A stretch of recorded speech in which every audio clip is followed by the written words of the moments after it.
Երբ ամերիկյան հետախուզության գաղտնի պատվիրակությունը մտավ Բյուրականի աստղադիտարանի տնօրենի գրասենյակ, նրանք բերել էին մի փաթեթ, որը կարող էր փոխել աշխարհի գիտության պատմությունը։ Ներսում էր պայմանագիր, գրված անգլերենով, ռուսերենով, որտեղ գումարը նշված էր ոչ թե հազարներով, այլ միլիոններով դոլարներով։ Վիկտոր Համբարձումյանը, մարդը, ով բացահայտել էր աստղային ասոցիացիաների գաղտնիքը, ստիպել էր ողջ աշխարհին վերագրել տիեզերքի ծագման տեսությունները, նստած էր իր պարզ փայտե աթոռին, կարդում էր այն տողերը, որոնք խոստանում էին նրան անսահման ռեսուրսներ, լավագույն լաբորատորիաներ, համագործակցություն ՆԱՍԱ-ի հետ, անվտանգ ապագա նրա ընտանիքի համար։ Բայց երբ պատվիրակության ղեկավարը հարցրեց. «Դոկտոր Համբարձումյան, երբ կարող եք սկսել», հանճարը դանդաղ ծալեց թուղթը, նայեց պատուհանից դեպի Արագածի լեռնաշղթան, ասաց միայն երկու բառ, որոնք սառեցրին սենյակը։ Ինչ էր այդ պատասխանը, որը ստիպեց ամերիկացիներին լռելիայն հեռանալ, առանց ստորագրության, առանց բացատրության, առանց երկրորդ փորձի։ Ինչու՞ մարդը, ով կարող էր ունենալ ամեն ինչ, ընտրեց մնալ լեռներում, որտեղ նույնիսկ հեռախոսային կապը երբեմն չէր աշխատում։ Ովքեր էին այն 5 մարդիկ, ովքեր գիտեին այս հանդիպման մասին, ինչու նրանցից 4-ը երբեք չխոսեցին դրա մասին մինչ իրենց վերջին օրերը։ Այս պատմությունը սկսվում է ոչ թե Բյուրականում, այլ շատ ավելի վաղ, Թիֆլիսում, 1918 թվականին, երբ ծնվեց տղան, ում անունը կդառնար լեգենդ, բայց ում կյանքի ամենակարևոր ընտրությունը կմնար գաղտնիք ավելի քան 30 տարի։ Վիկտորի ծնողները, Հարություն Արմենուհի Համբարձումյանները, ապրում էին պարզ, բայց մտավորականների ընտանիքում, որտեղ գրքերը գնահատվում էին ավելի, քան ոսկին, որտեղ յուրաքանչյուր երեխայից ակնկալում էին ոչ թե հարստություն, այլ գիտելիք։ Փոքրիկ Վիկտորը դեռս 4 տարեկանում սկսեց ցույց տալ այն, ինչ նրա մայրը անվանում էր անհանգիստ միտք, նա ժամերով կարող էր դիտել աստղային երկինքը, հարցնել այնպիսի հարցեր, որոնց պատասխանները չգիտեին նույնիսկ մեծահասակները։ Բայց ընտանիքի ներսում կար մի լարվածություն, որի մասին հարանները միայն շշուկներով խոսում էին։ Հարություն Համբարձումյանը, ով աշխատում էր որպես փիլիսոփայության դասախոս, ուներ մի գաղտնի անցյալ, որը կապված էր Հայ ազգային ազատագրական շարժման հետ։ Այդ անցյալը երբեմն գալիս էր նրա դուռը, գիշերվա խավարում, անծանոթ մարդկանց դեմքերով, ովքեր բերում էին նամակներ, հեռանում էին առանց հետքի։ Երբ Վիկտորը 10 տարեկան էր, նրա հայրը մի գիշեր նստեց նրա կողքին, ասաց մի բան, որը տղան երբեք չէր մոռանա. «Որդիս, աշխարհում կան երկու տեսակի մարդիկ, նրանք, ովքեր փախչում են դժվարություններից, նրանք, ովքեր մնում են պայքարելու, նույնիսկ երբ պայքարը թվում է անհույս։ Դու պետք է ընտրես, թե որ մարդը կլինես, այդ ընտրությունը կորոշի քո ողջ կյանքը»։ Այդ խոսքերը հնչեցին որպես մարգարեություն, բայց փոքրիկ Վիկտորը դեռ չէր հասկանում, որ նրա ընտրությունը կգա շատ ավելի ուշ, այն կլինի ավելի ցավոտ, քան ցանկացած պայքար։ Թիֆլիսի փողոցներում, որտեղ խառնվում էին վրացական, հայկական, ռուսական մշակույթները, Վիկտորը սովորում էր ոչ միայն մաթեմատիկա, ֆիզիկա, այլ ինչ-որ ավելի կարևոր բան, ինչպես պահպանել իր ինքնությունը այնպիսի աշխարհում, որտեղ ինքնությունը կարող էր դառնալ վտանգավոր բեռ։ Նրա դասընկերները հիշում էին, որ նա երբեք չէր խոսում բարձր ձայնով, բայց երբ խոսում էր, բոլորը լռում էին, որովհետև նրա խոսքերը ունեին այնպիսի կշիռ, որը հազվադեպ է տասնամյա երեխայի մոտ։ Բայց Թիֆլիսի կյանքը չէր կարող մնալ հանգիստ, քաղաքական փոթորիկները սկսում էին հավաքվել հորիզոնում, Համբարձումյանների ընտանիքը զգում էր, որ ժամանակը փոխվում է։ 1926 թվականին, երբ Վիկտորը ընդամենը 8 տարեկան էր, նրա հայրը ստիպված եղավ կատարել մի ընտրություն, որը կփրկեր ընտանիքը, բայց կթողներ հոգոր վերք, նրանք տեղափոխվեցին Լենինգրադ, որտեղ Հարություն Համբարձումյանը ստացավ աշխատանք համալսարանում, բայց միաժամանակ պետք է ստորագրեր փաստաթուղթ, որով նա հրաժարվում էր ցանկացած հայ ազգայնական գործունեությունից։ Այդ ստորագրությունը եղավ ընտանեկան ցավի սկիզբը։ Արմենուհին երբեք չներեց իր ամուսնուն այդ դավաճանությունը, ինչպես նա անվանում էր, տան մթնոլորտը դարձավ ծանր, լի չասված մեղադրանքներով, լռությամբ, որը ավելի ցավոտ էր, քան ցանկացած վեճ։ Փոքրիկ Վիկտորը նստում էր իր սենյակում, լսում էր ծնողների խլացված ձայները, պատի միջից փորձում էր հասկանալ, ինչու մեծահասակները պետք է ընտրեն հավատարմության ընտանիքի անվտանգության միջ, ինչու աշխարհը այդքան դաժան է, որ ստիպում է մարդկանց դավաճանել իրենց սրտին, փրկելու համար իրենց սիրելիներին։ Լենինգրադում Վիկտորը մտավ համալսարանի ֆիզիկայի ֆակուլտետ 16 տարեկանում, երբ նրա հասակակիցները դեռ միայն երազում էին բարձրագույն կրթության մասին։ Նրա պրոֆեսորները անմիջապես նկատեցին, որ այս նիհար, լուռ տղան ունի ինչ-որ բան, որը չի սովորեցվում գրքերից, նա ուներ ինտուիցիա, որը թույլ էր տալիս նրան տեսնել օրենքներ այնտեղ, որտեղ ուրիշները տեսնում էին միայն քաոս։ Բայց համալսարանական կյանքը նրա համար չէր միայն գիտություն, դա էր նա ժամանակ, երբ նա առաջին անգամ հանդիպեց այն մարդուն, ով կդառնար նրա ամենամեծ մրցակիցը, միաժամանակ նրա ամենախորը հիասթափությունը։ Այդ մարդը Լանդաու էր, փայլուն, ամբարտավան, լի ինքնավստահությամբ, ով համարում էր, որ գիտությունը պատկանում է միայն նրանց, ովքեր պատրաստ են ամեն ինչ զոհել դրա համար, ներառյալ իրենց մարդկայնությունը։ Վիկտորը հաճախ բախվում էին սեմինարներում, Լանդաուն պնդում էր, որ տիեզերքը պետք է ուսումնասիրել սառը մաթեմատիկական ճշգրտությամբ, մինչդեռ Համբարձումյանը հավատում էր, որ տիեզերքն ունի գեղեցկություն, որը գերազանցում է հավասարումները։ Այդ փիլիսոփայական տարաձայնությունը դարձավ անձնական թշնամանք, երբ Լանդաուն մի օր հրապարակայնորեն ասաց. «Համբարձումյանը շատ է երազում, քիչ է հաշվում, նա ավելի շուտ բանաստեղծ է, քան ֆիզիկոս»։ Այդ վիրավորանքը խորը խոցեց Վիկտորին, բայց նա չպատասխանեց բարձրաձայն, փոխարենը նա գնաց գրադարան սկսեց աշխատել մի տեսության վրա, որը կապացուցեր, որ տիեզերքում կան աստղային համակարգեր, որոնք ծնվում են խմբերով, ասոցիացիաներով, որ այդ ասոցիացիաները ապացույց են նրա համար, որ տիեզերքը ոչ թե ստատիկ է, այլ դինամիկ, կենդանի, մշտապես ստեղծվող։ Նա ժամերով նստում էր աստղադիտարանում, գրանցում էր տվյալներ, կատարում էր հաշվարկներ, երբ վերջապես հրապարակեց իր առաջին մեծ աշխատանքը աստղային ասոցիացիաների մասին, գիտական աշխարհը ցնցվեց։ Լանդաուն ստիպված եղավ ճանաչել, որ սխալվել է, բայց նա երբեք չներեց Համբարձումյանին այդ հաղթանակը, այդ թշնամությունը կտեր տասնամյակներ, ստվերելով Վիկտորի յուրաքանչյուր հաջողություն։ Բայց ավելի ցավոտ էր այն, որ Վիկտորի հայրը Հարություն Համբարձումյանը երբեք չտեսավ իր որդու այդ հաղթանակը, նա մահացավ 1931 թվականին, սրտի կաթվածից, որը եկավ մի գիշեր, երբ նա նստած էր իր գրասեղանի առջ կարդում էր մի նամակ, որը եկել էր Երանից։ Այդ նամակի բովանդակությունը երբեք չբացահայտվեց, Արմենուհին այրեց այն իր ամուսնու դագաղի կողքին, երբ Վիկտորը փորձեց հարցնել, թե ինչ էր գրված այնտեղ, նրա մայրը միայն ասաց, որոշ գաղտնիքներ պետք է մնան գաղտնիք, որովհետև ճշմարտությունը երբեմն ավելի վտանգավոր է, քան ստը։ Ո՞վ էր գրել այդ նամակը, որը սպանեց Հարություն Համբարձումյանին։ Ինչ էր այնտեղ, որ այդքան սարսափելի էր, որ մի կին նախընտրեց այրել այն, քան թույլ տալ իր որդուն իմանալ ճշմարտությունը։ Արդյոք դա կապված էր այն դավաճանության հետ, որի համար Արմենուհին երբեք չներեց իր ամուսնուն, թե՞ դա ինչ-որ ավելի խորը, ավելի մութ գաղտնիք էր, որը կապում էր Համբարձումյանների ընտանիքը մի անցյալի հետ, որը պետք է մնար թաղված։ Հայրը կորցնելուց հետո Վիկտոր Համբարձումյանը դարձավ ավելի փակ, ավելի կենտրոնացած իր աշխատանքի վրա, կարծես գիտությունը եղավ նրա միակ ապաստանը այն ցավից, որը ծակում էր նրա սիրտը։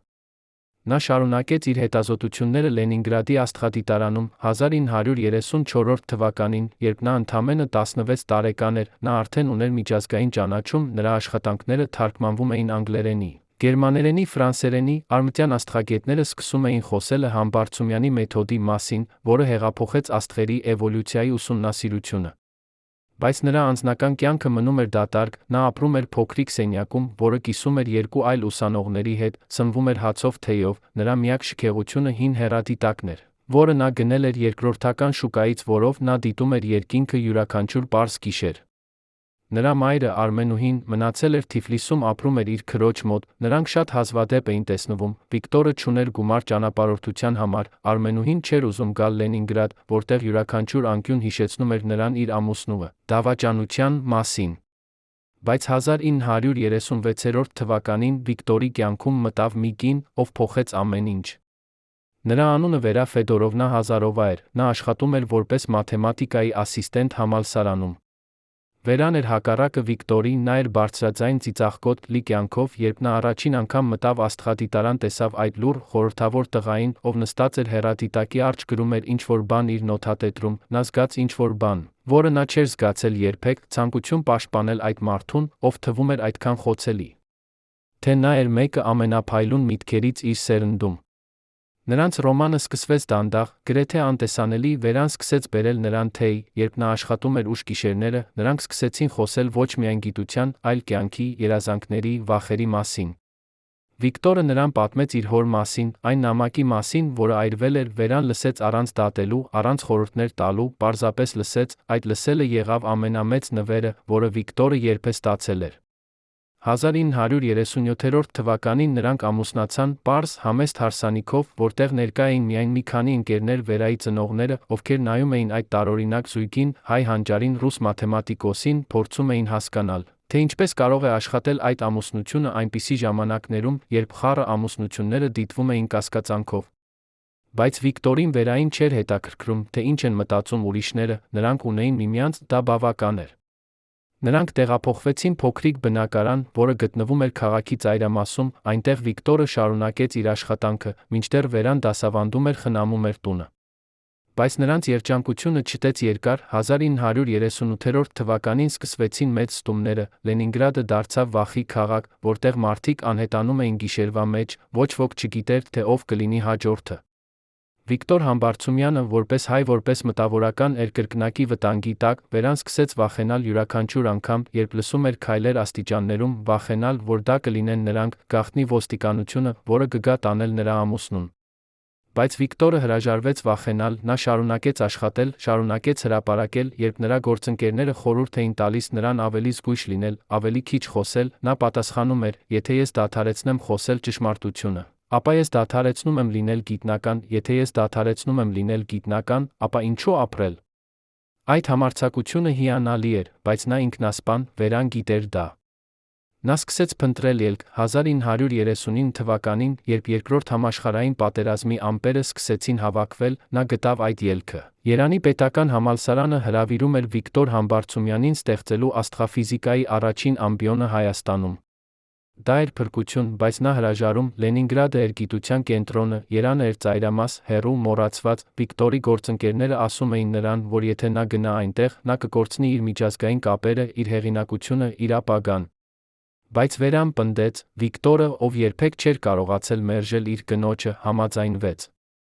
Նրանք հավաքեցին իրենց փոքրիկ ունեցվածքը, մի քանի գրքեր, հագուստ, հեռադիտակը, մեկնեցին դեպի Երան, քաղաք, որը Վիկտորը տեսել էր միայն իր երազանքներում, քաղաք, որը նրա հայրը երբեք չէր վերադարձել, քաղաք, որը կդառնար նրա ճակատագիրը։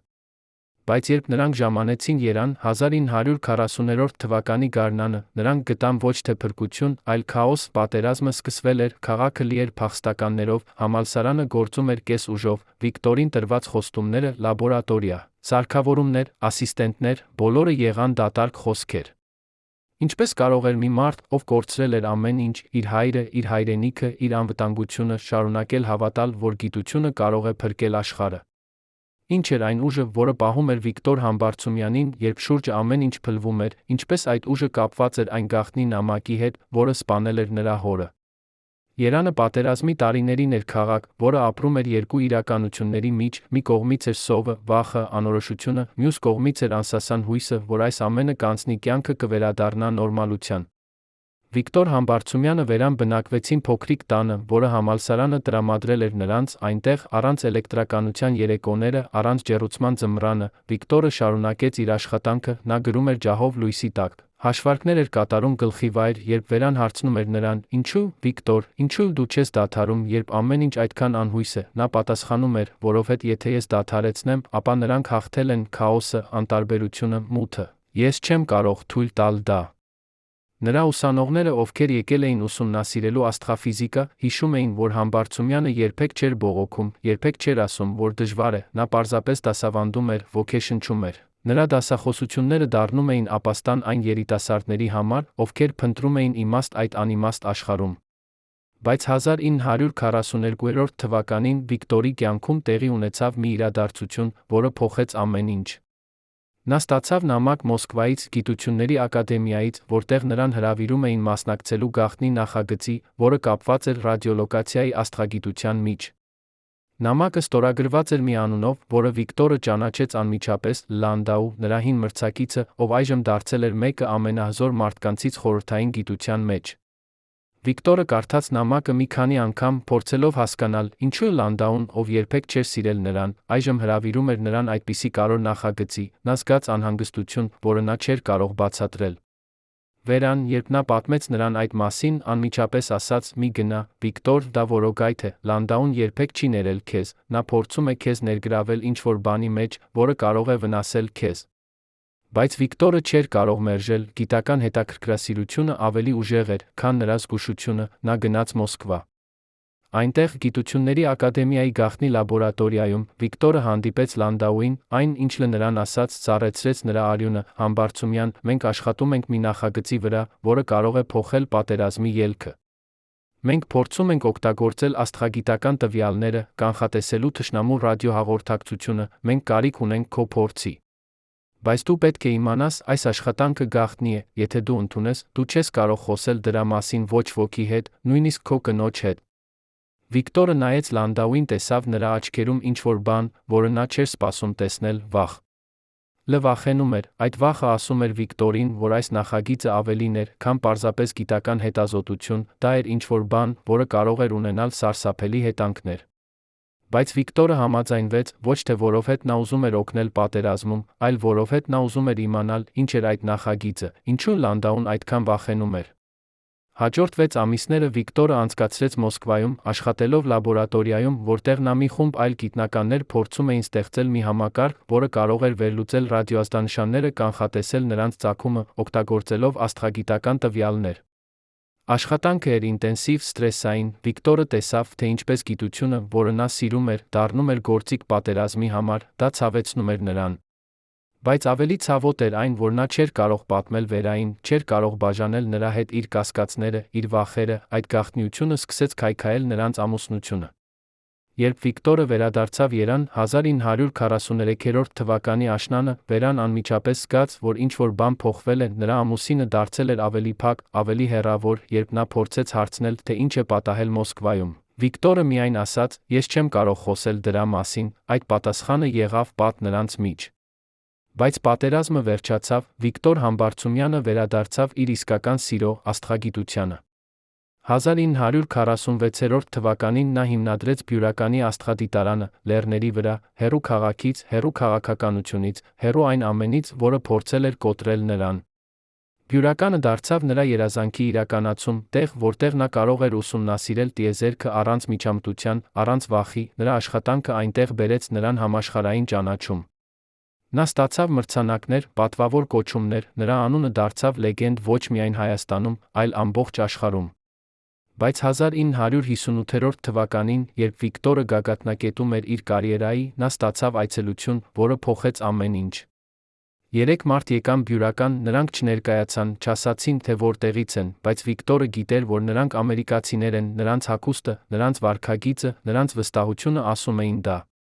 Նրանք բերեցին փաթեթ, երբ Վիկտորը բացեց այն, նա տեսավ պայմանագիր, որը խոստանում էր նրան ամեն ինչ՝ անսահման ֆինանսավորում, լավագույն սարքավորումներ, համագործակցություն ՆԱՍԱ-ի հետ, գումար, որը կարող էր ապահովել նրա ընտանիքի ապագան հաջորդ 3 սերունդների համար։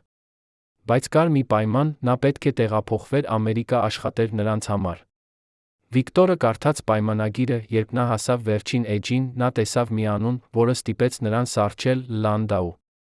Լանդաուն, ով այժմ աշխատում էր խորհրդային ատոմային ծրագրում, ուղարկել էր գաղտնի նամակ ամերիկացիներին, ասելով, որ Համբարձումյանը մեկն է ամենաարժեքավոր գիտնականներից, որ նրան պետք է փրկել մինչ չուշացել։ Ինչու Լանդաուն, ով երբեք չէր սիրել Վիկտորին, փորձում էր փրկել նրան, ինչ էր այն իսկական պատճառը, որ ամերիկացիները ուզում էին Համբարձումյանին, ինչու Վիկտորը, ով կարող էր ունենալ ամեն ինչ, ընտրեց մնալ լեռներում, որտեղ նույնիսկ հեռախոսային կապը երբեմն չէր աշխատում։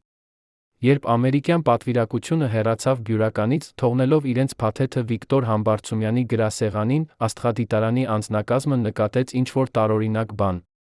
Տնօրենի գրասենյակի դուռը մնաց փակ ամբողջ 3 օր 3 գիշեր։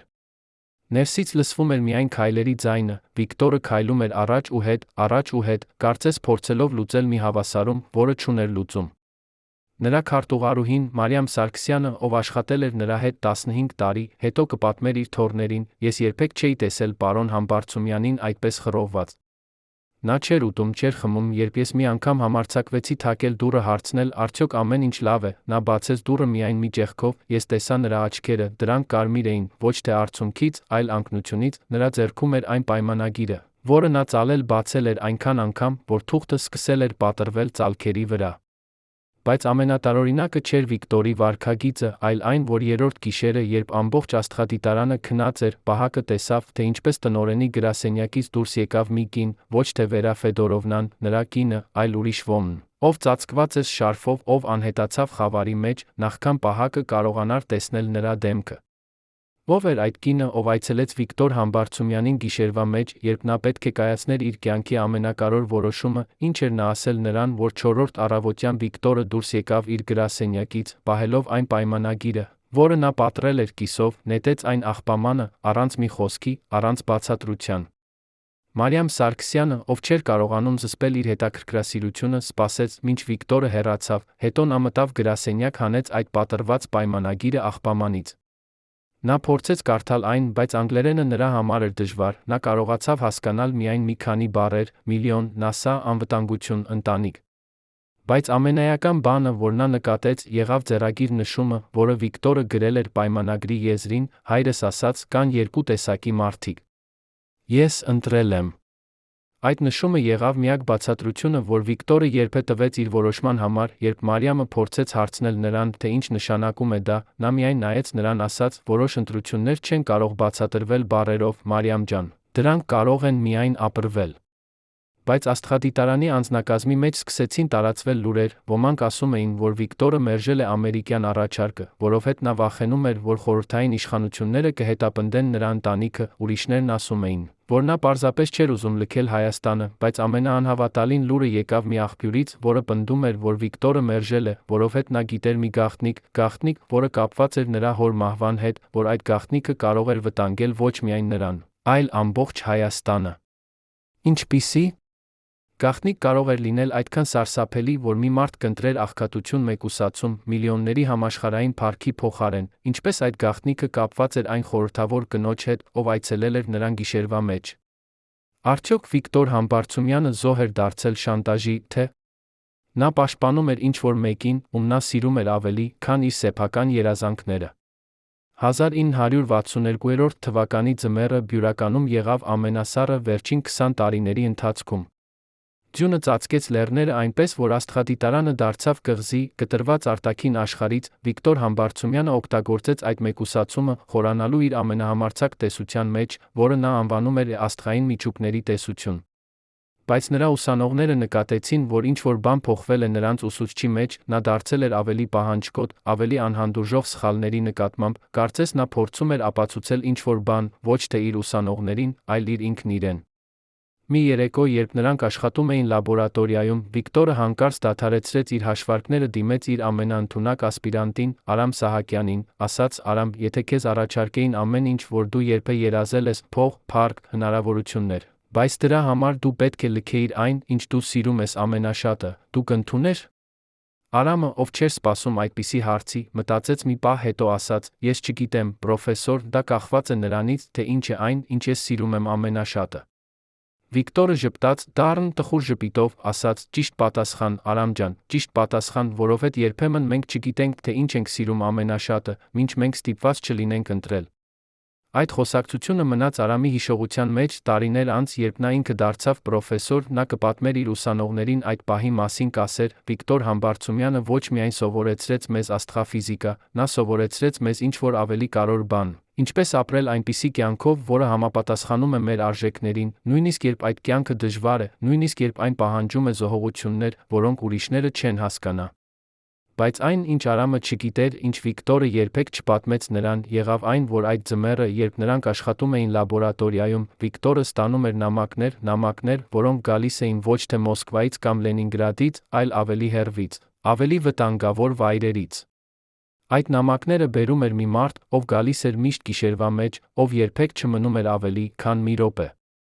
Մարիամ Սարգսյանը, ով երբեմն աշխատում էր ուշ, մի անգամ տեսավ այդ մարդուն, նա բարձրահասակ էր, լայն ուսեր ուներ, նրա դեմքը ծածկված էր շարֆով, բայց Մարիամը նկատեց նրա ձեռքերը, դրանք ծածկված էին սպիների հետքերով, հին, խորը սպիներով, որոնք ասում էին, որ այդ մարդը տեսել է բռնություն, տեսել է պատերազմ, տեսել է այն, ինչ սովորական մարդիկ երբեք չեն տեսնում։ Ո՞վ էր այդ մարդը, ով բերում էր գաղտնի նամակներ Վիկտոր Համբարձումյանին, ինչ էր գրված այդ նամակներում, որ Վիկտորը այրում էր դրանք անմիջապես կարդալուց հետո, իր գրասենյակի բուխարում, ինչու՞։ Ու նա երբեք չխոսեց դրանց մասին նույնիսկ Վերա Ֆեդորովնայի հետ, ով սկսել էր կասկածել, որ նրա ամուսինը ապրում է կրկնակի կյանքով։ Վերան, ով տարիներ շարունակ եղել էր Վիկտորի ամենամոտ հավատարիմը, սկսեց զգալ, որ նա կորցնում է նրան, ոչ թե այլ կնոջ, այլ ինչ-որ ավելի ուժեղի, ինչ-որ բանի, որը նա չէր կարող մրցակցել։ Մի երեկո, երբ նրանք նստած էին իրենց փոքրիկ տան հյուրասենյակում, Վերան վերջապես համարձակվեց հարցնել. Վիկտոր, ինչու դու ինձ այլս չես վստահում, ինչու դու ինձնից թաքցնում ես այն, ինչ տեղի է ունենում քո կյանքում։ Վիկտորը նայեց նրան երկար ցավոտ նայվածքով, հետո ասաց. «Վերա, կան բաներ, որոնք ես չեմ կարող քեզ պատմել, ոչ թե որովհետև ես չեմ սիրում քեզ, այլ որովհետև եթե ես պատմեմ, ես կդնեմ քեզ վտանգի մեջ, ես նախընտրում եմ կրել այդ բեռը միայնակ, քան թույլ տալ, որ դու տառապես»։ Բայց Վերան չէր ուզում պաշտպանություն, նա ուզում էր ճշմարտություն, երբ Վիկտորը հրաժարվեց տալ նրան այդ ճշմարտությունը, նրանց ամուսնությունը սկսեց ջաքել, ոչ թե բարձրաձայն վեճերով, այլ լռությամբ, սառը, անտանելի լռությամբ, որը լցվում էր տարածությունը նրանց միջ։ 1964 թվականին Վերա Ֆեդորովնան հեռացավ Բյուրականից, վերադարձավ Լենինգրադ, պաշտոնապես նրանք չբաժանվեցին, բայց փաստացի նրանց ամուսնությունը վերջացավ, Վիկտոր Համբարձումյանը մնաց միայնակ իր աստղադիտարանում, միայնակ իր գաղտնիքների հետ, միայնակ այն ընտրության հետ, որը նա կատարել էր, որը խլել էր նրանից ամեն ինչ, բացի իր աշխատանքից։ Նրա գործընկերները նկատեցին, որ նրանից հետո Վիկտորը դարձավ ավելի մեկուսացած, ավելի կենտրոնացած, կարծես նա փորձում էր թաղել իր ցավը աշխատանքի մեջ, նրա գիտական արտադրողականությունը հասավ նոր բարձունքների, նա հրապարակեց տասնյակ հոդվածներ, ղեկավարեց միջազգային նախագծեր, նրա անունը դարձավ հարգված ամբողջ աշխարհում։ Բայց գիշերները, երբ աստղադիտարանը դատարկ էր, Վիկտորը մնում էր միայնակ իր գրասենյակում, նա հանում էր մի փոքրիկ արկղ, որը նա պահում էր իր գրասեղանի ամենախորը դարակում, այնտեղ էին այն բոլոր նամակները, որոնք նա չէր այրել, նամակները, որոնք նա պահել էր, որովհետև դրանք եղել էին միակ կապը նրա այն անցյալի մեջ, որը նա փորձում էր մոռանալ, բայց չէր կարողանում։ Այդ նամակներից մեկում, որը գրված էր դողացող ձեռագրով, կարդում էր. «Վիկտոր, քո հայրը չմեռավ սրտի կաթվածից, նա մեռավ, որովհետև նա իմացավ ճշմարտություն, որը կարող էր ոչնչացնել ամբողջ ընտանիքը, նա ընտրեց լռել, ընտրեց մեռնել, որպեսզի դու կարողանաս ապրել։ Բայց այժմ այդ ճշմարտությունը գալիս է քեզ փնտրելու, դու պետք է պատրաստ լինես»։ Այդ նամակը ստորագրված չէր, բայց Վիկտորը գիտեր, թե ով էր գրել այն, դա եղել էր նրա հոր քույրը, Արփինե Համբարձումյանը, ով ապրել էր Երանում, ում Վիկտորը տեսել էր միայն մի քանի անգամ իր կյանքում, բայց ով միշտ եղել էր ստվեր, որը հետում էր նրան, պաշտպանում էր նրան, միաժամանակ սպառնում էր նրան։ Ինչպիսի՞ ճշմարտություն էր այն, որը սպանել էր Հարություն Համբարձումյանին, ինչպես այդ ճշմարտությունը կապված էր Վիկտորի որոշման հետ, մերժել ամերիկյան առաջարկը, ով էր Արփինե Համբարձումյանը իրականում, պաշտպանիչ, թե շանտաժիստ, ինչու Վիկտորը երբեք չփորձեց բացահայտել այդ գաղտնիքը, նույնիսկ երբ դա արժեցավ նրան իր ամուսնությունը, իր երջանկությունը, իր հանգստությունը։ 1970-րդ թվականներին Վիկտոր Համբարձումյանը դարձավ ապրող լեգենդ, նա ստացավ սոցիալիստական աշխատանքի հերոսի կոչում 2 անգամ, Լենինյան մրցանակ, նրա անունը տրվեց մի աստղակույտի, որը նա ինքը բացահայտել էր։ Բայց նրա ամենամեծ հաջողությունը եղավ ոչ թե մրցանակները, այլ այն, որ նա ստեղծել էր ամբողջ դպրոց, որը պատրաստեց հարյուրավոր աստղաֆիզիկոսներ, ովքեր տարածեցին նրա տեսությունները ամբողջ աշխարհում։ Բյուրականի աստղադիտարանը դարձավ մեկը, խորհրդային գիղտության լավագույն կենտրոններից, գիտնականներ ամբողջ աշխարհից գալիս էին այնտեղ, աշխատելու Համբարձումյանի հետ, սովորելու նրանից, փորձելու հասկանալ այն հանճարը, որը թույլ էր տալիս նրան տեսնել այն, ինչ ուրիշները չէին տեսնում։ Բայց մի բան, որ ոչ ոք չէր տեսնում, եղավ այն, որ Վիկտորը ապրում էր 2 կյանքով, մի կողմից էր հրապարակային Համբարձումյանը, փայլուն, հաջողված, հարգված, մյուս կողմից էր գաղտնի Համբարձումյանը, մարդը, ով յուրաքանչյուր ամիս ստանում էր այցելություն այն խորհրդավոր մարդուց, սպիների հետքերով ձեռքերով, ով յուրաքանչյուր անգամ բերում էր նամակ, որը Վիկտորը կարդում էր, այրում էր, հետո շարունակում էր իր կյանքը, կարծես ոչինչ չէր պատահել։ 1976 թվականին, երբ Վիկտորը արդեն 68 տարեկան էր, տեղի ունեցավ մի իրադարձություն, որը ցնցեց ամբողջ խորհրդային գիտական համայնքը։ Լանդաուն, Վիկտորի հին մրցակիցը գաղտնի թշնամին, մահացավ ավտովթարից, որը շատերը համարեցին կասկածելի։ Վիկտորը ստացավ հրավեր մասնակցելու նրա հուղարկավորությանը Մոսկվայում, նա գնաց, ոչ թե որովհետև նա սիրում էր Լանդաուին, այլ որովհետև նա զգում էր, որ նա պարտական է։ Հուղարկավորության ժամանակ, երբ Վիկտորը կանգնած էր դագաղի կողքին, նայում էր լի դեմքին, որը մահում թվում էր խաղաղ, գրեթե երիտասարդ, նա զգաց ձեռք իր ուսին։ Նա շրջվեց, տեսավ մի կին, ծեր, նիհար, հագած զգեստ, նրա աչքերը թե ծերացած ունեին այն փայլը, որը Վիկտորը ճանաչեց անմիջապես։ Դա եղավ Արփինե Համբարձումյանը, նրա հոր քույրը, կինը, ում նա չէր տեսել 20 տարի։ Նա շշուկով ասաց. «Վիկտոր, մենք պետք է խոսենք, բայց ոչ այստեղ, ոչ այժմ»։ Գիշերը, հյուրանոցում, սենյակ 215։ Այդ գիշերը Վիկտորը գնաց այդ հյուրանոց, հին խորհրդային հյուրանոց, որտեղ միջանցքները հոտ էին տալիս ծխախոտով մենության, երբ նա թակեց սենյակ 215-ի դուռը, Արփինեն բացեց անմիջապես, կարծես նա սպասում էր նրան։ Ներսում սենյակը լուսավորված էր միայն մի փոքրիկ լամպով, Արփինեն նստեց մահճակալի եզրին, ասաց. «Վիկտոր, ես գիտեմ, որ դու ատում ես ինձ այն նամակների համար, որոնք ես ուղարկել եմ քեզ, այն սպառնալիքների համար, որոնք ես արել եմ, բայց դու պետք է հասկանաս, ես արել եմ դա ոչ թե որովհետև ես ուզում էի վնասել քեզ, այլ որովհետև ես ուզում էի պաշտպանել քեզ»։ Վիկտորը նստեց աթոռին, հակառակ նրան, ասաց. «Պաշտպանել ինձնից ինչի՞ց, Արփինե, ինչ է այն գաղտնիքը, որը դու պահում ես այդքան տարիներ, ինչու դու երբեք չես ասել ինձ ճշմարտությունը»։ Արփինեն խորը շունչ քաշեց, սկսեց պատմել մի պատմություն, որը սկսվել էր տասնամյակներ առաջ, երբ Հարություն Համբարձումյանը, Վիկտորի հայրը, եղել էր ոչ միայն փիլիսոփայության դասախոս, այլ անդամ Հայ ազգային ազատագրական շարժման, որը պայքարում էր հայ ժողովրդի անկախության համար։ Արփինեն պատմեց, թե ինչպես Հարությունը մասնակցել էր գաղտնի հանդիպումների, ինչպես նա օգնել էր փախցնել մարդկանց, ովքեր հետապնդվում էին իշխանությունների կողմից, ինչպես նա վերջապես ստիպված եղել էր ստորագրել այն փաստաթուղթը, հրաժարվելով իր գործունեությունից, որպեսզի փրկեր իր ընտանիքը։ Բայց այն, ինչ Արփինեն հետո ասաց, ծառեցրեց Վիկտորի արյունը, բայց Հարությունը երբեք իսկապես չհրաժարվեց, Վիկտոր։ Նա շարունակեց աշխատել գաղտնի, շարունակեց օգնել շարժմանը, երբ իշխանությունները իմացան դրա մասին, նրանք ուղարկեցին նրան նամակ, որը սպառնում էր ոչ միայն նրան, այլ քեզ, քո մորը, ամբողջ ընտանիքին։ Այդ նամակը եղավ այն, որ սպանեց նրան, ոչ թե սրտի կաթված, այլ սարսափը, որ նա զգաց, երբ նա հասկացավ, որ նրա ընտրությունները կարող էին ոչնչացնել այն ամենը, ինչ նա սիրում էր։ Վիկտորը նայեց Արփինեին, նրա աչքերը լի էին արցունքներով, նա հարցրեց. «Բայց ինչու դու երբեք չպատմեցիր ինձ դա, ինչու դու թույլ տվեցիր ինձ ապրել այդ ստի մեջ, մտածելով, որ իմ հայրը դավաճան էր»։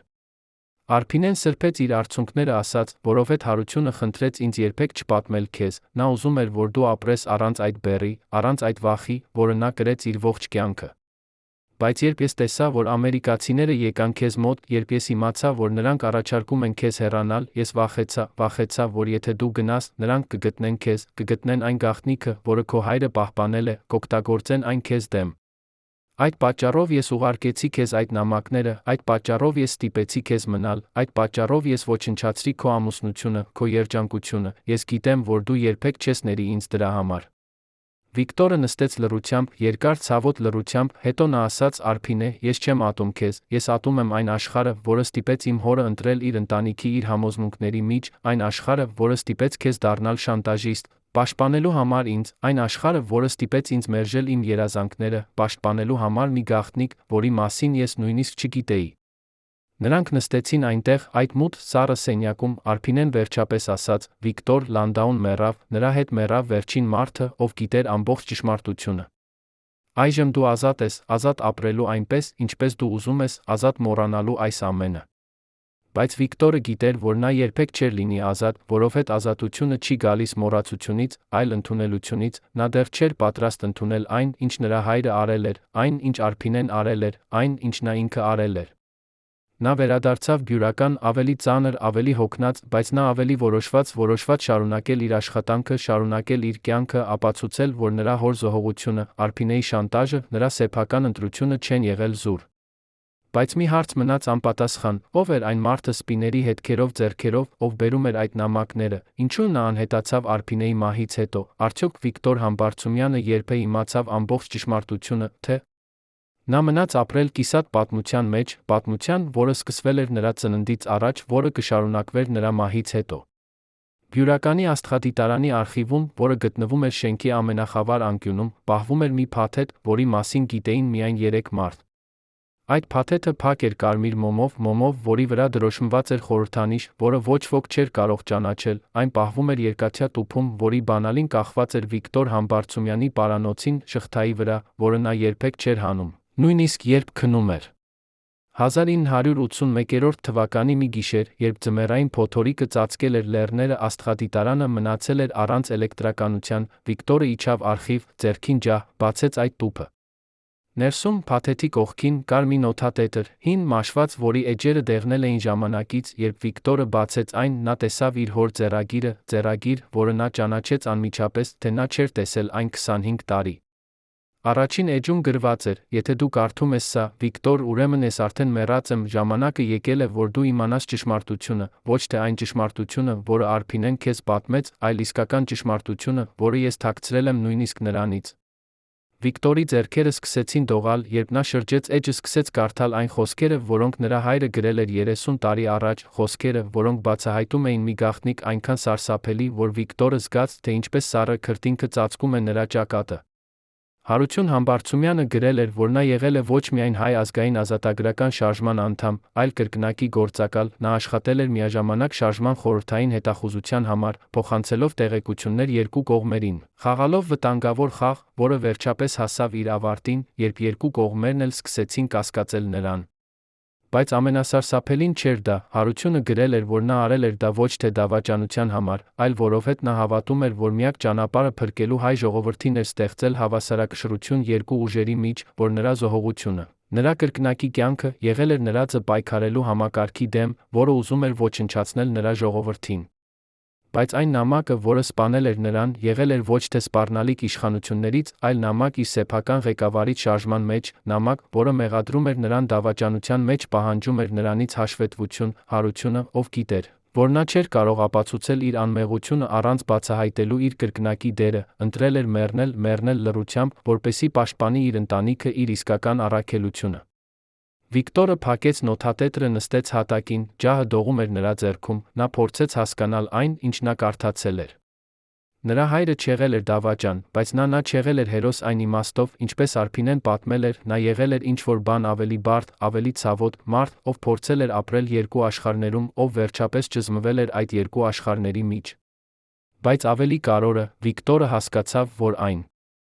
ամենը, ինչ Արփինեն արել էր, այն նամակները, այն սպառնալիքները եղել էին ոչ թե շանտաժ, այլ պաշտպանություն, որովհետև եթե ամերիկացիները իմանային Հարությունի իսկական անցյալը, նրանք կօգտագործեին այն Վիկտորի դեմ, կստիպեին նրան աշխատել իրենց համար, սպառնալով բացահայտել նրա հոր դավաճանությունը, ոչնչացնել նրա հիշողությունը։ Արփինեն փրկել էր Վիկտորին ոչ թե ստիպելով նրան մերժել ամերիկյան առաջարկը, այլ տալով նրան պատճառ մերժել, պատճառ, որը հիմնված էր վախի վրա, բայց որը վերջապես պաշտպանել էր նրան ավելի մեծ վտանգից։ Ով կարող էր պատկերացնել, որ մի մարդու ամբողջ կյանքը կառուցված էր ստերի կիսաճշմարտությունների վրա, որ այդ ստերը եղել էին միակ ճանապարհը պաշտպանելու այն, ինչ ամենաթանկն էր, ընտանիքը, ժողովուրդը, ապագան։ Արդյոք Վիկտոր Համբարձումյանը երբե ներեց իր հորը այն ընտրությունների համար, որոնք նա կատարել էր, թե՞ այդ բացահայտումը միայն խորացրեց այն ցավը, որը նա կրել էր իր ողջ կյանքը։ 1986 թվականին, երբ Վիկտոր Համբարձումյանը արդեն 78 տարեկան էր, նրա առողջությունը սկսեց վատանալ։ Բժիշկները ասում էին, որ դա սրտի խնդիր է, բայց նրա ամենամոտ ուսանողները գիտեին, որ դա ավելին էր, դա էր հոգնածություն, խորը, հոգոր հոգնածություն, որը գալիս է, երբ մարդը կրել է չափազանց շատ գաղտնիքներ, չափազանց երկար ժամանակ։ Նա շարունակում էր աշխատել, շարունակում էր դասավանդել, բայց նրա շարժումները դարձել էին դանդաղ, նրա ձայնը թույլ, երբ նա խոսում էր աստղերի մասին, նրա աչքերում երբեմն երում էր ինչ-որ հեռավոր, տխուր բան, կարծես նա տեսնում էր ոչ թե տիեզերքը, այլ իր սեփական անցյալ, որը լի էր չկատարված երազանքներով, չասված խոսքերով։ Մի օր, երբ նա նստած էր իր գրասենյակում, դիտում էր լեռները պատուհանից, նրա մոտ եկավ Արամ Սահակյանը, այն ուսանողը, ով այժմ դարձել էր պրոֆեսոր, ով համարվում էր Վիկտորի ամենամոտ գործընկերը։ Արամը նստեց նրա դիմաց, ասաց. «Վիկտոր Աբգարի, ես գիտեմ, որ դուք չեք սիրում խոսել անցյալի մասին, բայց կա մի բան, որ ես միշտ ուզել եմ հարցնել ձեզ։ Ինչու դուք մերժեցիք ամերիկյան առաջարկը, երբ դուք կարող էիք ունենալ ամեն ինչ։ Ինչ էր այն իսկական պատճառը»։ Վիկտորը նայեց Արամին երկար խորը նայվածքով, հետո նա ժպտաց, այն տխուր ժպիտով, որը դարձել էր նրա ստորագրությունը, ասաց. «Արամ ջան, կան ընտրություններ, որոնք մենք կատարում ենք ոչ թե որովհետև դրանք ճիշտ են կամ սխալ, այլ որովհետև դրանք միակ ընտրություններն են, որոնք թույլ են տալիս մեզ ապրել մեզ հետ խաղաղության մեջ։ Ես մերժեցի ամերիկյան առաջարկը, որովհետև ես գիտեի, որ եթե ես ընդունեի, ես կդառնայի ինչ-որ մեկը, ում ես չէի ճանաչի, ինչ-որ մեկը, ով ծառայում է ուրիշների նպատակներին, ես նախընտրեցի մնալ այստեղ, այս լեռներում, որտեղ ես կարող էի լինել ես ինքս, նույնիսկ եթե դա նշանակում էր հրաժարվել փողից, փառքից, հարմարավետությունից»։ Արամը լսեց լռությամբ, հետո նա ասաց. «Բայց դուք զոհեցիք ձեր ամուսնությունը, ձեր երջանկությունը, ձեր հանգստությունը։ Արդյոք դա արժեր»։ Վիկտորը շրջվեց դեպի պատուհանը ասաց. Արամ ջան, երջանկությունը չի գալիս նրանից, թե ինչ մենք ունենք, այլ նրանից, թե ով մենք ենք, ես ընտրեցի լինել մարդ, ով հավատարիմ է իր արժեքներին, նույնիսկ երբ այդ հավատարմությունը արժեցավ ինձ ամեն ինչ։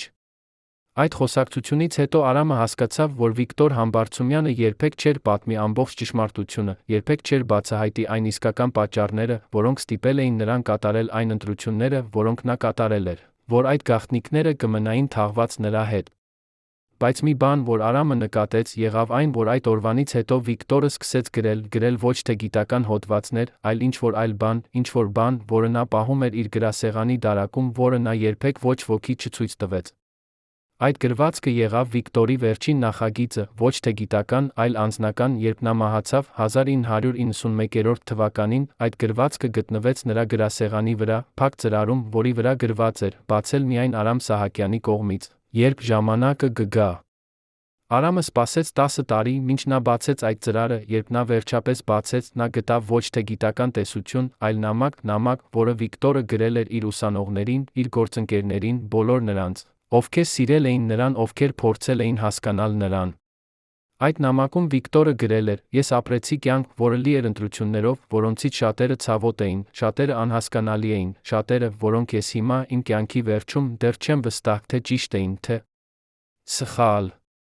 Բայց մի բան, որի մեջ ես վստահ եմ, այն է, որ ես փորձեցի ապրել այնպես, որ հավատարիմ մնամ այն արժեքներին, որոնք իմ հայրը սովորեցրեց ինձ, արժեքներ, որոնք ասում են, որ մարդը չի չափվում նրանով, թե ինչ նա ունի, այլ նրանով, թե ինչի համար նա պատրաստ է զոհվել։ Ես զոհեցի շատ բան, իմ ամուսնությունը, իմ հարմարավետությունը, իմ հանգստությունը, բայց ես երբեք չզոհեցի իմ ինքնությունը, իմ համոզմունքները, իմ հավատը, որ գիտությունը պետք է ծառայի ոչ թե իշխանությանը, այլ ճշմարտությանը։ Այդ նամակը եղավ Վիկտոր Համբարձումյանի վերջին խոսք, որը բացատրում էր ոչ թե ամեն ինչ, այլ բավականաչափ, որպեսզի նրանք, ովքեր սիրում էին նրան, հասկանային, որ նրա ընտրությունները եղել էին ոչ թե թուլության արդյունք, այլ ուժի, որ նա ապրել էր այնպիսի կյանքով, որը թե լի էր ցավով, զոհողություններով, եղել էր նա լի իմաստով, արժանապատվությամբ։ Բայց մի հարց մնաց անպատասխան. ով էր այն խորհրդավոր կինը, ով այցելել էր Վիկտորին այն գիշերը, երբ նա պետք է որոշեր ընդունել, թե մերժել ամերիկյան առաջարկը, արդյոք այդ կինը եղել էր Արփինե Համբարձումյանը, թե ուրիշ ոմն, ում անունը երբեք չբացահայտվեց, ինչպես այդ հանդիպումը ազդեց Վիկտորի վերջնական որոշման վրա։ 2001 թվականին, 10 տարի Վիկտոր Համբարձումյանի մահից հետո, Բյուրականի աստղադիտարանում տեղի ունեցավ մի իրադարձություն, որը վերջապես լույս սփռեց այն գաղտնիքի վրա, որը թաքնված էր տասնամյակներ։ Աստղադիտարանի հին շենքը վերանորոգվում էր, շինարարները, երբ նրանք քանդում էին մի հին պատը տնօրենի գրասենյակի հարանությամբ, գտան մի փոքրիկ խցիկ, որը թաքնված էր պատի ներսում, որի մասին ոչ ոք չգիտեր։ Այդ խցիկի ներսում կար մի տուփ, մետաղյա ժանգոտած, երբ նրանք բացեցին այն, նրանք գտան նամակներ, տասնյակ նամակներ, որոնք գրված էին տարբեր ձեռագրերով, տարբեր լեզուներով, որոնք բոլորը հասցեագրված էին Վիկտոր Համբարձումյանին։ Արամ Սահակյանը, ով այժմ տնօրենն էր աստղադիտարանի, եկավ տեսնելու այդ գտածոն, երբ նա սկսեց կարդալ այդ նամակները, նա հասկացավ, որ դրանք եղել էին այն նամակները, որոնք Վիկտորը ստանում էր այն խորհրդավոր մարդուց, սպիների հետքերով ձեռքերով, որոնք նա պետք է այրեր, բայց որոնցից մի մասը նա պահել էր, թաքցնելով դրանք այնտեղ, որտեղ ոչ ոք չէր կարող գտնել։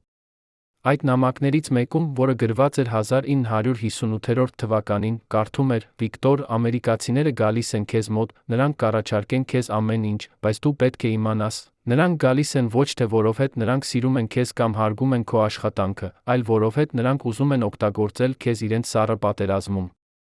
Եթե դու ընդունես նրանց առաջարկը, դու կդառնաս գործիք, ամեն ինչ, ինչ դու ստեղծել ես, կդառնա զենք։ Ես խնդրում եմ քեզ, մի գնա, մնա այստեղ, որտեղ դու կարող ես լինել ազատ, նույնիսկ եթե այդ ազատությունը նշանակում է աղքատություն մեկուսացում։ Այդ նամակը ստորագրված էր միայն մի տառով, Արամը անմիջապես հասկացավ, որ դա եղել էր Արփինե Համբարձումյանը, բայց հաջորդ նամակը, որը նա կարդաց, սառեցրեց նրա արյունը, այն գրված էր այլ ձեռագրով, ավելի կոշտ, ավելի տղամարդկային, այնտեղ կարդում էր. Վիկտոր, ես այն մարդն եմ, ով սպանեց քո հորը։ Ոչ թե ֆիզիկապես, այլ հոգեպես։ Ես էի այն մարդը, ով ուղարկեց նրան այն նամակը, որը մեղադրում էր նրան դավաճանության մեջ, ես էի այն մարդը, ով ստիպեց նրան ընտրել մահը անարգանքի փոխարեն։ Ես գրում եմ քեզ այժմ ոչ թե որպեսի խնդրեմ ներողություն, որովհետև ես գիտեմ, որ ներողություն չկա այն, ինչ ես արեցի, այլ որպեսի ասեմ քեզ, քո հայրը եղավ ամենաքաջ մարդը, ում ես երբեք ճանաչել եմ, նրա զոհողությունը փրկեց ոչ միայն քեզ, այլ տասնյակ այլ մարդկանց, ովքեր կմեռնեին, եթե նա խոսեր։ Այդ նամակը ստորագրված էր անունով, որը Արամը ճանաչեց անմիջապես Գրիգոր Նալբանդյան, մարդ, ով եղել էր հայ ազգային ազատագրական շարժման ղեկավարներից մեկը, ով մահացել էր 1962 թվականին խորհրդային բանտում, պաշտոնապես, սրտի կաթվածից, բայց ըստ լուրերի խեղդվելով։ Արամը հասկացավ, որ Գրիգորը եղել էր այն մարդը սպիների հետքերով ձեռքերով, մարդը, ով բերել էր այդ նամակները Վիկտորին, ով փորձել էր փրկել նրան այն ճակատագրից, որը սպասում էր նրան, եթե նա ընդուներ ամերիկյան առաջարկը։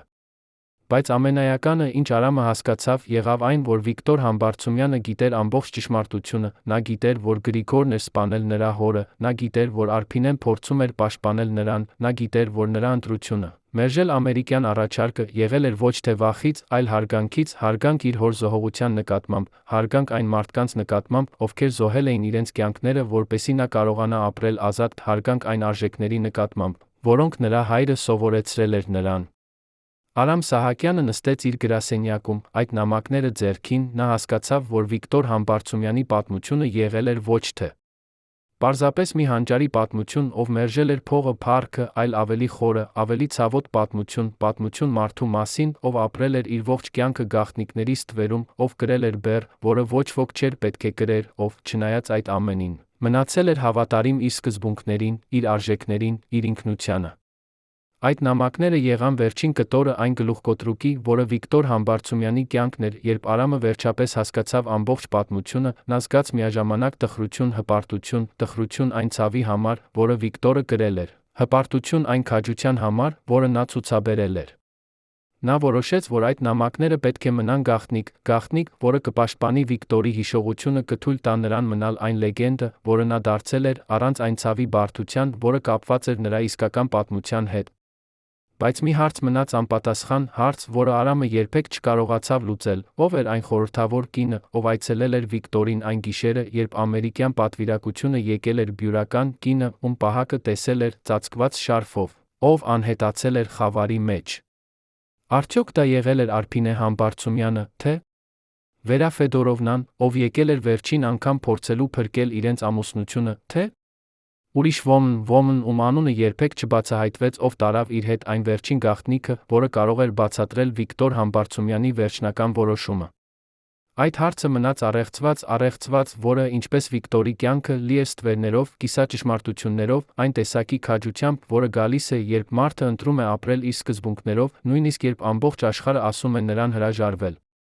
Ինչպես կարող ենք մենք, ովքեր ապրում ենք այսօր, սովորել Վիկտոր Համբարձումյանի ընտրությունից, արդյոք մենք պատրաստ ենք կատարել նմանատիպ զոհողություններ մեր սեփական արժեքների համար, թե մենք ընտրում ենք հարմարավետությունը սկզբունքների փոխարեն, ինչպիսին կլինի մեր պատասխանը, երբ մեզ առաջարկվի ամեն ինչ փողի, փառքի, հնարավորությունների տեսքով, բայց դրա համար մենք պետք է լքենք այն, ինչ մենք ամենաշատն ենք սիրում։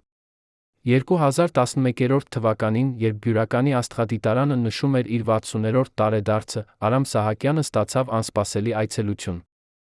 Դուռը բացվեց առանց թակելու, ներս մտավ կին, ծեր, բայց ուղիղ կեցվածքով, ում աչքերը թե շրջապատված էին կնճիռներով, պահպանել էին այն կրակը, որը խոսում էր անկոտրում կամքի մասին։ Նա դրեց Արամի սեղանի վրա մի հին կաշվե պայուսակ, որը տարիներից մաշված էր, բայց դեռ ամուր էր, ասաց. «Իմ անունը Սոնա Գրիգորյանն է։ Ես եղել եմ Գրիգոր Նալբանդյանի դուստրը, ես եկել եմ ավարտելու այն պատմությունը, որը իմ հայրը սկսեց, բայց չկարողացավ ավարտել»։ Արամը զարմացավ, նա գիտեր Գրիգոր Նալբանդյանի անունը այն նամակներից, որոնք գտել էին պատի մեջ, բայց նա երբեք չէր լսել, որ Գրիգորն ունեցել է դուստր։ Սոնան բացեց պայուսակը, հանեց փաթեթ լուսանկարներ, հին ու սպիտակ լուսանկարներ, որոնք ցույց էին տալիս երիտասարդ Վիկտոր Համբարձումյանին, կանգնած մի խմբի մեջ, որտեղ էին նա Հարություն Համբարձումյանը, Արփինե Համբարձումյանը, մի մարդ, ում դեմքը ծածկված էր ստվերով, բայց ում ձեռքերը, այն ձեռքերը սպիների հետքերով, հստակ երում էին։ Այս լուսանկարները արվել են 1948 թվականին, ասաց Սոնան, երբ իմ հայրը Հարություն Համբարձումյանը Արփինեն հանդիպեցին վերջին անգամ, նախքան իմ հայրը գնալը ստորգետնյա աշխատանքի։ Նրանք երդվեցին պաշտպանել Վիկտորին, պաշտպանել նրան այն ճակատագրից, որը սպասում էր նրան, եթե նա երբե իմանար ամբողջ ճշմարտությունը։ Արամը նայեց լուսանկարներին զգաց, թե ինչպես սառը ալիք է անցնում իր ողնաշարով։ Այդ լուսանկարները ապացույց էին, որ Վիկտոր Համբարձումյանի ողջ կյանքը եղել էր մի մեծ պաշտպանության օպերացիա, որը իրականացրել էին մարդիկ, ովքեր սիրել էին նրան, ովքեր պատրաստ էին զոհել ամեն ինչ, որպեսզի նա կարողանա ապրել ազատ։ Սոնան շարունակեց, բայց կաս մեկ բան, որ դուք պետք է իմանաք։ Այն կինը, ով այցելեց Վիկտորին այն գիշերը, երբ ամերիկացիները եկան Բյուրական, դա եղել եմ ես։ Ես էի 19 տարեկան, իմ հայրը ուղարկեց ինձ, տալու Վիկտորին վերջին նամակը, որը բացատրում էր ամեն ինչ, նրա հոր զոհողությունը, Արփինեի դերը, իմ հոր մեղքը, այն, թե ինչու նա պետք է մերժեր ամերիկյան առաջարկը։ Արամը շունչը պահեց, վերջապես, տասնամյակներ անց, վերջին գաղտնիքը բացահայտվում էր։ Սոնան հանեց պայուսակից մի ծրար, փակված կարմիր մոմով, նույն մոմով, որը Արամը տեսել էր արխիվում, ասաց, սա այն նամակն է, որը ես տվեցի Վիկտորին այդ գիշերը։ Նա կարդաց այն, հետո նա նայեց ինձ այնպիսի նայվածքով, որը ես երբեք չեմ մոռանա, նայվածք, որը լի էր ցավով, բայց նա ազատագրությամբ, նա ասաց, ասա քո հորը, որ ես հասկացել եմ, որ ես ներում եմ նրան։ Արամը բացեց ծրարը դողացող ձեռքերով, կարդաց այն խոսքերը, որոնք Գրիգոր Նալբանդյանը գրել էր 60 տարի առաջ, խոսքեր, որոնք բացատրում էին, որ Հարություն Համբարձումյանը զոհվել էր ոչ թե դավաճանության համար, այլ որովհետև նա հրաժարվել էր դավաճանել իր ընկերներին, որ Արփինեն ամբողջ իր կյանքը նվիրել էր պաշտպանելու Վիկտորին, որ Գրիգորը, ով սպանել էր Հարությունին իր մեղադրանքներով, ամբողջ իր կյանքը փորձել էր փրկել Վիկտորին, որպես իր մեղքի քավություն։ Նամակի վերջում Գրիգորը գրել էր. Վիկտոր, եթե դու ընդունես ամերիկյան առաջարկը, նրանք կգտնեն քո հոր անցյալը, կօգտագործեն այն քո դեմ, քո հոր զոհողությունը կդառնա զուր։ Բայց եթե դու մերժես, եթե դու մնաս այստեղ, այս լեռներում, որտեղ քո հայրը երազել էր տեսնել քեզ, ապա դու կպաշտպանես ոչ միայն նրա հիշողությունը, այլ այն արժեքները, որոնց համար նա մեռավ։ Արամը փակեց նամակը, նայեց Սոնային, ինչու՞։ Դուք սպասեցիք այդքան երկար, պատմելու այս ամենը։ Սոնան ժպտաց, տխուր, հոգնած ժպիտով, որովհետև իմ հայրը խնդրեց ինձ սպասել, մինչ բոլոր ականատեսները մեռնեն, մինչ ժամանակը բավականաչափ անցնի, որպեսզի ճշմարտությունը չվնասի ոչ ոքի։ Արփինեն մեռավ 1998 թվականին, Վերա Ֆեդորովնան 2003-ին, հիմա, երբ ես միակ ականատեսն եմ, ես կարող եմ պատմել ամբողջ պատմությունը։ Արդյոք մենք երբեք իմանանք, թե քանի այլ գաղտնիքներ են թաքնված մեր ազգային հերոսների կյանքներում, արդյոք այդ գաղտնիքները, երբ բացահայտվեն, կփոխեն մեր պատկերացումները նրանց մասին, թե կխորացնեն մեր հարգանքը նրանց նկատմամբ։ 1958 թվականի այն գիշերը, երբ Վիկտոր Համբարձումյանը կարդաց Գրիգոր Նալբանդյանի նամակը, նա նստեց իր գրասենյակում միայնակ, առաջին անգամ իր կյանքում նա լաց եղավ։ Ոչ թե լուռ արցունքներով, որոնք թաքցնում ես ուրիշներից, այլ խորը, սրտառուչ լացով, որը գալիս է, երբ տասնամյակների ցավը վերջապես գտնում է ելք։ Նա լաց եղավ իր հոր համար, ով մեռավ պաշտպանելով իր ընտանիքը, Արփինեի համար, ով զոհեց իր երջանկությունը, պաշտպանելով նրան, Գրիգորի համար, ով կրեց անտանելի մեղքի բեռը, իր սեփական համար, իր համար, ով ապրել էր ողջ կյանքը չգիտակցելով, թե քանի մարդիկ են սիրել նրան բավականաչափ, որպեսզի զոհեն ամեն ինչ նրա համար։ Երբ արցունքները վերջապես դադարեցին, Վիկտորը վերցրեց ամերիկյան պայմանագիրը, այն պայմանագիրը, որը խոստանում էր նրան աշխարհը, նա դանդաղ պատռեց այն կիսով, հետո կրկին կիսով, մինչ այն դարձավ փոքրիկ կտորներ, որոնք նա հավաքեց դրեց ծրարի մեջ։ Նա չայրեց դրանք, ինչպես նա այրել էր այլ նամակներ, որովհետև նա ուզում էր պահել դրանք, որպես հիշեցում այն ընտրության մասին, որը նա կատարեց, այն պատճառների մասին, որոնց համար նա այն կատարեց։ Հաջորդ առավոտյան, երբ ամերիկյան պատվիրակությունը վերադարձավ Բյուրական սպասելով Վիկտորի պատասխանին, նա հանդիպեց նրանց իր գրասենյակում, հանգիստ, կազմակերպված, նա ասաց միայն երկու բառ, որոնք սառեցրին սենյակը՝ ես մերժում եմ։ Պատվիրակության ղեկավարը, ով սպասել էր այլ պատասխանի, փորձեց համոզել նրան, դոկտոր Համբարձումյան, դուք հասկանում եք, թե ինչից եք հրաժարվում։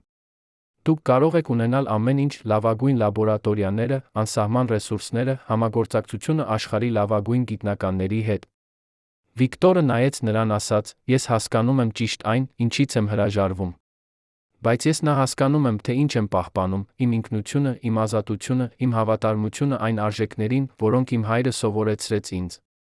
Եվ դա ավելի արժեքավոր է, քան ցանկացած գումար, ցանկացած փառք, ցանկացած հնարավորություն, որը դուք կարող եք ինձ առաջարկել։ Ամերիկացիները հեռացան, շփոթված, հիասթափված, նրանք երբեք չվերադարձան։ Բայց նրանք թողեցին հետում մի զեկույց, որը հասավ Վաշինգտոն, որտեղ գրված էր. Վիկտոր Համբարձումյանը անհնար է ձեռք բերել։ Նա մարդը, ով ապրում է իր սկզբունքներով, ոչ մի գումար, ոչ մի սպառնալիք չի կարող փոխել նրան։ Մենք առաջարկում ենք փակել այս գործը, կենտրոնանալ այլ թիրախների վրա։ Այդ զեկույցը դարձավ Վիկտոր Համբարձումյանի անպաշտոն վկայական, որը հաստատում էր, որ նա եղել է մարդ, ում հնար չէր գնել, ում հնար չէր կոտրել, ով մնաց հավատարիմ իր ինքնությանը մինչ վերջ։ Բայց այն, ինչ ամերիկացիները չգիտեին, ինչ Վիկտորը երբեք չպատմեց ոչ ոքի, եղավ այն, որ այդ գիշերը, երբ նա կարդաց Գրիգորի նամակը, նա գրեց իր սեփական նամակ, որը հասցեագրված էր Վերա Ֆեդորովնային, նամակ, որտեղ նա բացատրում էր ամեն ինչ. իր հոր զոհողությունը, Արփինեի պաշտպանությունը, Գրիգորի մեղքը, իր սեփական ընտրությունը։ Նա ուղարկեց այդ նամակը Լենինգրադ, բայց Վերան երբեք չպատասխանեց։ Տարիներ անց, երբ Վերա Ֆեդորովնան մեռավ 2003 թվականին, նրա դուստրը գտավ այդ նամակը, պահված մի փոքրիկ արկղում, որը Վերան պահել էր իր մահճակալի տակ։ Նամակը կարդացված էր բազմիցս, թուղթը մաշված էր ծալքերի վրա, եզրերը թրջված էին արցունքներով։ Վերան երբեք չպատասխանեց Վիկտորին, ոչ թե որովհետև նա չէր ներել նրան, այլ որովհետև նա հասկացել էր, որ Վիկտորի ընտրությունը եղել էր ճիշտ, որ նրանց ամուսնությունը պետք է զոհվեր, որպեսզի Վիկտորը կարողանա մնալ այն մարդը, ում նա սիրել էր։ Նրա դուստրը, երբ կարդաց այդ նամակը, հասկացավ, որ նրա ծնողների սերը եղել էր ավելի խորը, քան նա երբեք պատկերացրել էր, սեր, որը բավականաչափ ուժեղ էր, որպեսզի թույլ տար մյուսին ապրել ազատ, նույնիսկ եթե դա նշանակում էր ապրել առանց միմյանց։ Ինչպիսի սեր է պահանջվում, որպեսզի թույլ տաս քո սիրելիին ընտրել իր սկզբունքները քո փոխարեն, արդյոք մենք, ովքեր ապրում ենք այսօր, ունենք այդպիսի սեր, այդպիսի ուժ, այդպիսի քաջություն, զոհելու մեր երջանկությունը, որպեսզի ուրիշը կարողանա մնալ հավատարիմ իր արժեքներին։ Վիկտոր Համբարձումյանի վերջին տարիները անցան Բյուրականում, շրջապատված իր ուսանողներով, իր աշխատանքով, իր աստղերով։ Նա շարունակեց դասավանդել մինչ իր վերջին օրերը, նրա դասախոսությունները դարձան լեգենդար, ոչ թե իրենց գիտական բովանդակության համար, այլ իրենց փիլիսոփայական խորության համար։ Նա խոսում էր ոչ միայն աստղերի մասին, այլ կյանքի մասին, ընտրությունների մասին, զոհողությունների մասին։ Նրա ուսանողները հիշում էին, որ երբ նա խոսում էր, թվում էր, թե նա խոսում է ոչ թե որպես ուսուցիչ, այլ որպես մարդ, ով տեսել է կյանքի խորությունները, ով ուզում է փոխանցել իր իմաստությունը հաջորդ սերնդին։ 1991 թվականի հունվարի 20-ին, երբ ձյունը ծածկել էր Երանը, Արարատը կանգնած էր հորիզոնում, անշարժ հավերժական, Վիկտոր Համբարձումյանի սիրտը դադարեց բաբախել։ Նա էր 74 տարեկան, նա հեռացավ այս աշխարհից հանգիստ, քնած իր տանը, առանց ցավի, առանց պայքարի, կարծես նա պարզապես որոշեց, որ ժամանակը եկել է հանգստանալու։ Նրա թաղումը եղավ Երանում, հազարավոր մարդիկ եկան հրաժեշտ տալու, մարդիկ, ովքեր ճանաչել էին նրան, ովքեր սովորել էին նրանից, ովքեր սիրել էին նրան։ Բյուրականի աշխատակիցները գրեցին նրա դագաղը, Արամ Սահակյանը, որը այժմ տնօրենն էր, ասաց խոսք, լի արցունքներով, Վիկտոր Համազասպի Համբարձումյանը չէր պարզապես գիտնական։ Նա էր մարդ, ով սովորեցրեց մեզ, որ գիտությունը ոչ թե մասնագիտություն է, այլ ծառայություն։ Ծառայություն ճշմարտությանը, ծառայություն գիտելիքին, ծառայություն մարդկությանը։ Բայց ավելի կարևորը, նա սովորեցրեց մեզ, որ կան բաներ, որոնք ավելի կարևոր են, քան փողը, փառքը, հարմարավետությունը, դրանք են մեր ինքնությունը, մեր սկզբունքները, մեր հավատարմությունը այն արժեքներին, որոնք սահմանում են մեզ որպես մարդիկ։ Բայց ամենակարևորը տեղի ունեցավ թաղումից հետո, երբ Արամը վերադարձավ Բյուրական, գտավ Վիկտորի գրասենյակում մի ծրար, որը թաքնված էր գրասեղանի գաղտնի դարակում, որի վրա գրված էր. «Բացել միայն իմ մահից հետո»։ Ծրարի ներսում էր նամակ, Վիկտորի վերջին նամակը, որը հասցեագրված էր բոլոր նրանց, ովքեր փորձեցին հասկանալ ինձ։ Այդ նամակում Վիկտորը գրել էր. «Ես ապրեցի կյանք, որը շատերը կհամարեին ձախողված, ես կորցրի իմ ամուսնությունը, ես հրաժարվեցի հնարավորություններից, որոնք կարող էին դարձնել ինձ հարուստ հայտնի ամբողջ աշխարհում, ես անցկացրի իմ վերջին տարիները այս լեռներում, հեռու քաղաքակրթությունից, հեռու հարմարավետությունից։ Բայց ես չեմ զղջում ոչ մի ընտրության, որ ես կատարեցի, որովհետև այդ ընտրությունները թույլ տվեցին ինձ մնալ այն մարդը, ում ես ուզում էի լինել, մարդ, ով ազատ է, ով հավատարիմ է իր սկզբունքներին, ով ծառայում է ճշմարտությանը, ոչ թե իշխանությանը։ Եթե կա մի բան, որ ես ուզում եմ, որ դուք հիշեք իմ մասին, դա այն է, որ ազատությունը չի գալիս նրանից, թե որտեղ դու ես ապրում կամ քանի փող ունես, այլ նրանից, թե ով դու ես, արդյոք դու ապրում ես համաձայն քո արժեքների։ Ես ապրեցի ազատ, դա ավելին է, քան ցանկացած հարստություն, ցանկացած փառք, ցանկացած ճանաչում։ Արամը կարդաց այդ նամակը բարձրաձայն աստղադիտարանի անձնակազմի հանդիպման ժամանակ, երբ նա ավարտեց, սենյակում տիրեց լռություն, խորը, հարգալից լռություն, որը խոսում էր ավելին, քան ցանկացած խոսք։ Վիկտոր Համբարձումյանի ժառանգությունը չէր միայն նրա գիտական հայտնագործությունները, նրա տեսությունները, նրա մրցանակները, դա էր նա այն օրինակը, որը նա ցույց տվեց, թե ինչպես ապրել կյանքով, որը հավատարիմ է սկզբունքներին, նույնիսկ երբ այդ հավատարմությունը պահանջում է անչափելի զոհողություններ։ Բյուրականի աստղադիտարանը շարունակեց աշխատել նրանից հետո, այսօր այն համարվում է աշխարհի լավագույններից մեկը։ Արամ Սահակյանը նրա հաջորդները պահպանեցին Համբարձումյանի ժառանգությունը, դարձրին Բյուրականը այն, ինչ Համբարձումյանը երազել էր, տեղ, որտեղ գիտությունը ազատ է քաղաքականությունից, որտեղ ճշմարտությունը ավելի կարևոր է, քան իշխանությունը, որտեղ յուրաքանչյուր գիտնական կարող է աշխատել համաձայն իր սկզբունքների։ Բայց Վիկտոր Համբարձումյանի ամենամեծ ժառանգությունը չէր շենքը, չէր հեռադիտակները, չէր նույնիսկ գիտական հայտնագործությունները, դա էր այն օրինակը, որը նա ցույց տվեց հարյուրավոր ուսանողների, հազարավոր գործընկերների, միլիոնավոր մարդկանց, ովքեր լսեցին նրա պատմությունը։ Նա ցույց տվեց, որ հնարավոր է ապրել համաձայն քո արժեքների, նույնիսկ երբ ամբողջ աշխարհը ասում է քեզ հրաժարվել, որ հնարավոր է մնալ հավատարիմ քո ինքնությանը, նույնիսկ երբ այդ հավատարմությունը արժեցավ քեզ ամեն ինչ, որ ազատությունը։ Իսկական ազատությունը գալիս է ոչ թե արտաքին հանգամանքներից, այլ ներքին ուժից մնալ այն, ով դու ես, անկախ նրանից, թե ինչ է տեղի ունենում քո շուրջը։ 2011 թվականին, երբ Սոնա Գրիգորյանը պատմեց Արամ Սահակյանին վերջին գաղտնիքները, երբ բոլոր կտորները վերջապես տեղավորվեցին, Արամը հասկացավ, որ Վիկտոր Համբարձումյանի պատմությունը եղել է ավելին, քան պարզապես մի հանճարի կենսագրություն։ Դա եղել է պատմություն մարդու մասին, ով ապրել է երկու աշխարհների մեջ, աշխարհ, որտեղ նա կարող էր ունենալ ամեն ինչ, աշխարհ, որտեղ նա կարող էր լինել ինքը, ով ընտրեց երկրորդը։ Դա եղել է պատմություն սիրո մասին, սիրո, որը բավականաչափ ուժեղ էր, որպեսզի զոհի ամեն ինչ, սիրո, որը ցուցաբերեցին Հարություն Համբարձումյանը, Արփինե Համբարձումյանը, Գրիգոր Նալբանդյանը, Վերա Ֆեդորովնան, բոլոր նրանք, ովքեր պաշտպանեցին Վիկտորին, թույլ տալով նրան ապրել ազատ։ Եվ դա եղել է պատմություն ընտրության մասին, ընտրության, որը յուրաքանչյուրս պետք է կատարենք մեր կյանքում, ընտրության միջ հարմարավետության սկզբունքների, միջ արտաքին հաջողության ներքին խաղաղության, միջ այն, ինչ աշխարհը ուզում է մեզանից, այն, ինչ մենք ուզում ենք մեզանից։ Ընկերներ, իսկ դուք ինչպես եք վերաբերվում Վիկտոր Համբարձումյանին։ Արդյոք նա զոհ էր համակարգի, որը չթույլ տվեց նրան իրացնել իր լիարժեք ներուժը աշխարհում, թե հերոս, որը ընտրեց մնալ իր հայրենիքում, պաշտպանել իր արժեքները, նույնիսկ երբ ամբողջ աշխարհը կանչում էր նրան։ Արդյոք նրա ընտրությունը եղավ ճիշտ, թե նա կարող էր ավելի շատ անել գիտության համար, եթե ընդուներ ամերիկյան առաջարկը աշխատել լավագույն պայմաններում։ Եվ ամենակարևորը, արդյոք մենք, ովքեր ապրում ենք այսօր, երբ այդքան շատ մեր լավագույն մարդիկ հեռանում են երկրից, փնտրելով ավելի լավ հնարավորություններ, կարող ենք դատել Համբարձումյանի ընտրությունը, թե պետք է սովորենք նրանից։ Գրեք ձեր կարծիքը մեկնաբանություններում, մեզ համար կարևոր է իմանալ, արդյոք ձեր քաղաքում, ձեր ընտանիքում հիշում են նրան, արդյոք նրա պատմությունը ոգեշնչում է ձեզ մնալ կառուցել ձեր երկիրը, թե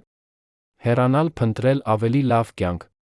Սեղմեք հավանել, եթե գնահատում եք ճշմարտությունը, եթե հավատում եք, որ կան արժեքներ, որոնք ավելի կարևոր են, քան փողը, հարմարավետությունը, բաժանորդագրվեք մեր ալիքին ավելի շատ պատմություններ լսելու համար այն մարդկանց մասին, ովքեր փոխեցին աշխարհը, բայց վճարեցին դրա համար անչափելի գին, ովքեր, չնայած բոլոր դժվարություններին, մնացին հավատարիմ իրենց ինքնությանը, ցույց տվեցին մեզ, թե ինչ է նշանակում ապրել իսկական ազատությամբ։